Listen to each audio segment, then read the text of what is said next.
नमस्कार, स्वागत है आपका बिहार समाचार में। बिहार की आज की सभी बड़ी और काम की खबरों के बारे में आज विस्तार से बात करेंगे। पर इससे पहले अगर आपने हमारे चैनल को सब्सक्राइब नहीं किया है तो चैनल को सब्सक्राइब जरूर कर लीजिएगा और वीडियो को एक लाइक जरूर कर दीजिएगा, क्योंकि आपका एक लाइक करना ही हमारी मेहनत का फल होता है। तो चलिए जानते हैं आज की सभी बड़ी और महत्वपूर्ण खबरों के बारे में। बिहार के सभी राशन कार्ड धारकों के लिए बड़ी खबर है, उनके लिए ये आखिरी मौका है। उन्होंने अगर अभी तक अपना राशन कार्ड को आधार से लिंक नहीं किया है तो उनका राशन कार्ड बंद हो जाएगा। जी हां, बिहार सरकार करोड़ों राशन कार्ड को अब बंद कर रही है। और सिर्फ अगर पटना जिले की ही बात करें तो देखिए, बिहार में पटना जिले में 6,33,000 परिवारों का राशन कार्ड अभी तक आधार से लिंक नहीं है। और आधार से लिंक नहीं होने की वजह से अभी तक 1.5 लाख परिवारों का राशन कार्ड रद्द कर दिया गया है, उनका नाम राशन कार्ड से हटा दिया गया है। देखिए, बिहार की ही बात करें तो 1,33,00,000 परिवारों ने अभी तक ई-केवाईसी नहीं करवाया है। इसलिए सभी राशन कार्ड धारकों के लिए अब आखिरी मौका दिया गया है। 31 दिसंबर तक के लिए टाइम है। अगर उन्होंने अब भी अपना ई-केवाईसी नहीं करवाया तो फिर उनका नाम लाभार्थी के सूची से काट दिया जाएगा। इसलिए जल्द से जल्द राशन कार्ड को ई-केवाईसी करवा लें, आधार से लिंक करवा लें। बिहार के किसानों के लिए जरूरी अपडेट है, उनके लिए आखिरी मौका दे दिया गया है। अगर उन्होंने अभी तक पीएम किसान योजना के लिए ई-केवाईसी नहीं करवाया है तो उन्हें जल्दी ही ई-केवाईसी करवाना होगा, नहीं तो उनको 2,000 रुपए नहीं मिलेंगे। जी, अगर आपको भी प्रधानमंत्री किसान सम्मान निधि योजना के तहत 2,000 रुपए अकाउंट में आ रहे हैं तो अगर अभी तक आपने ई-केवाईसी इसको लेकर नहीं करवाया है तो आपको ये पैसे अब नहीं मिलेंगे। जी हाँ, आखिरी तारीख 30 दिसंबर तक का दिया गया है, यानी कि इसी साल 30 दिसंबर तक आखिरी मौका है। अगर फिर भी आपने ई-केवाईसी नहीं करवाया तो फिर आपको अब पैसे नहीं मिलेंगे। 30 दिसंबर तक ही लास्ट डेट है। इसके बावजूद भी अगर आपने ई-केवाईसी नहीं करवाया तो फिर आपको अब और मौका नहीं मिलेगा। बिहार के साथ ही पूरे देश के लोगों के लिए बड़ी खबर है। अगर आपको भी उज्ज्वला योजना के तहत अगर एलपीजी गैस कनेक्शन मिला है तो आपको जल्द से जल्द ई-केवाईसी करवा लेना होगा, नहीं तो आपको मिलने वाली सब्सिडी बंद हो जाएगी और गैस कनेक्शन भी बंद हो सकता है। जी हां, एलपीजी गैस को ई-केवाईसी करने के लिए इस बार आखिरी मौका दे दिया गया है। पहले 15 दिसंबर तक ही इसके लिए लास्ट डेट था, लेकिन इस बार आखिरी तारीख को बढ़ाकर 31 दिसंबर तक कर दिया गया है। अगर किसी ने ई-केवाईसी नहीं करवाया तो फिर उन्हें गैस सब्सिडी नहीं मिलेगी। और जानकारी के लिए आपको बता दें कि अभी तक मात्र 20 से 25% लोगों ने ही ई-केवाईसी करवाया है। इसलिए सभी को जल्द से जल्द ई-केवाईसी करवाना होगा। और ई-केवाईसी करवाने के लिए आपको बस आधार कार्ड को लेकर संबंधित गैस एजेंसी के पास जाना है। और ज्यादातर महिलाओं के नाम पर ही गैस कनेक्शन है, इसलिए उन्हें ही अपना आधार कार्ड लेकर गैस एजेंसी के पास जाना होगा और तुरंत ही 5 मिनट के अंदर ही बायोमेट्रिक के जरिए ई-केवाईसी हो जाएगा।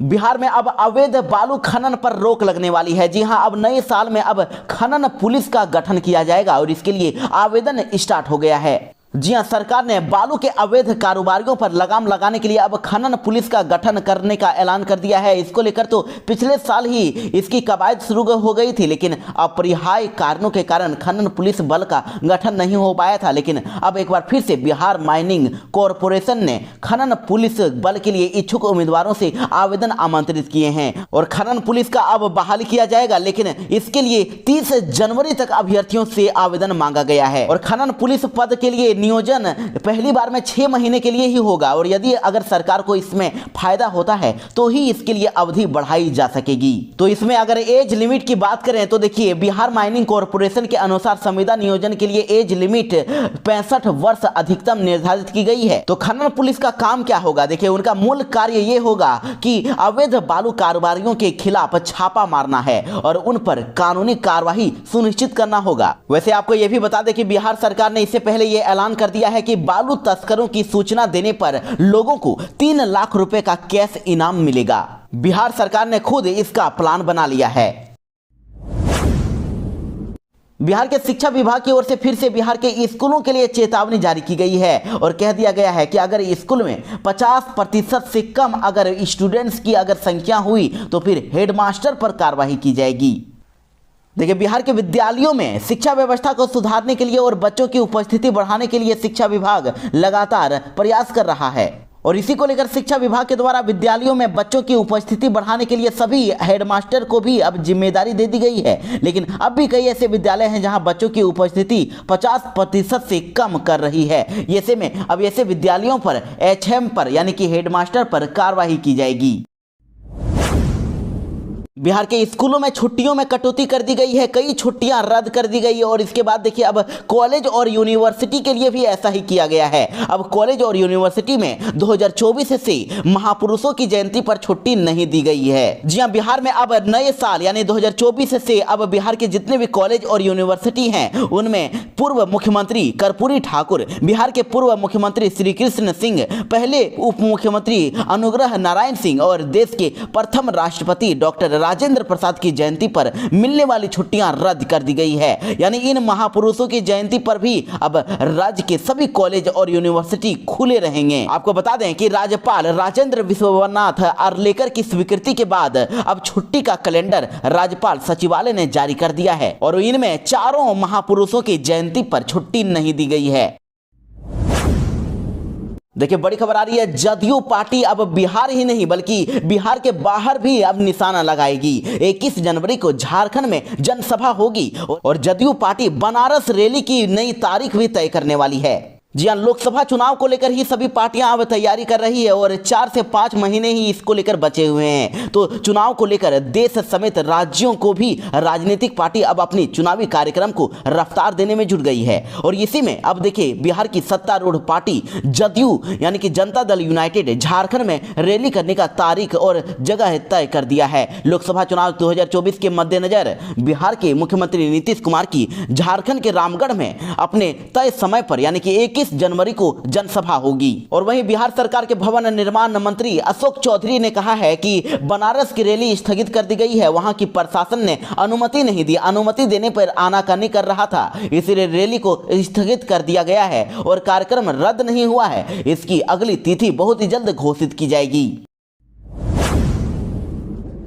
बिहार की राजनीति से बड़ी खबर है, बीजेपी की ओर से एक बार फिर से बिहार के मुख्यमंत्री नीतीश कुमार पर बड़ा हमला बोला गया है। बीजेपी पार्टी की ओर से सम्राट चौधरी ने कहा है कि वाराणसी तो दूर, इस बार नालंदा में भी मुख्यमंत्री नीतीश कुमार 20,000 की भीड़ नहीं जुटा पाएंगे। नीतीश कुमार तो जनता के बीच जाने से भागना चाहते हैं। जी हां, दरअसल वाराणसी में 24 दिसंबर को होने वाली मुख्यमंत्री नीतीश कुमार की रैली स्थगित हो गई है और जिसके बाद अब इसको लेकर बिहार में सियासत तेज हो गई है। और एक तरफ जहां जदयू पार्टी उत्तर प्रदेश के योगी सरकार पर रैली करने की जगह नहीं देने का आरोप लगा रही है, तो वहीं देखिए अब दूसरी तरफ इधर बीजेपी का कहना है कि जदयू ने रैली के लिए कोई आवेदन ही नहीं दिया था। बिहार बीजेपी के प्रदेश अध्यक्ष सम्राट चौधरी ने जदयू के आरोपों पर पलटवार कर दिया है। सम्राट चौधरी का कहना है कि जदयू ने वाराणसी में रैली करने के लिए कोई लिखित आवेदन वहां की सरकार को नहीं दिया था और न ही किसी कॉलेज में ही रैली के लिए कोई आवेदन दिया था। जदयू के लोग सिर्फ बहाना बना रहे हैं और बहाना बनाकर जनता के बीच जाने से भागना चाहते हैं। और नीतीश कुमार यूपी में कब रैली करना चाहते हैं वो बताएं, उनका स्वागत है। और नीतीश कुमार चिंता छोड़ दें, बीजेपी उन्हें खुद रैली के लिए अनुमति दिलाने का काम करेगी, लेकिन रैली में भीड़ उन्हें खुद जुटानी पड़ेगी।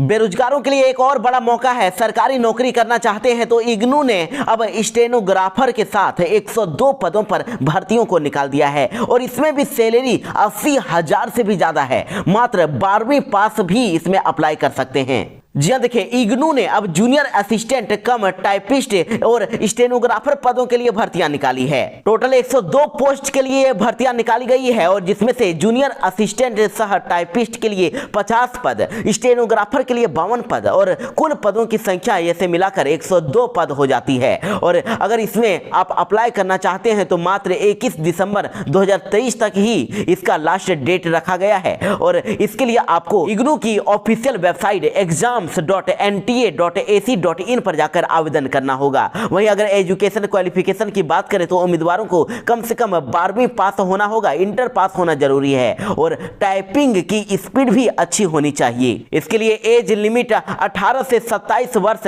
जेट के लिए रखी गई है। वहीं स्टेनोग्राफर के लिए अधिकतम आयु 30 वर्ष तक रखी गई है और सरकारी नियमों के अनुसार उन्हें आरक्षित वर्ग को छूट भी दी जाएगी। साथ ही अगर सैलरी की बात करें तो जूनियर असिस्टेंट के लिए 7वीं 92वें वेतन आयोग से पे लेवल 2 के लिए 19,900 से लेकर 63,200 रुपए हर महीने और स्टेनोग्राफर के लिए 25,500 से लेकर 81,100 रुपए प्रतिमाह सैलरी दिया जाएगा।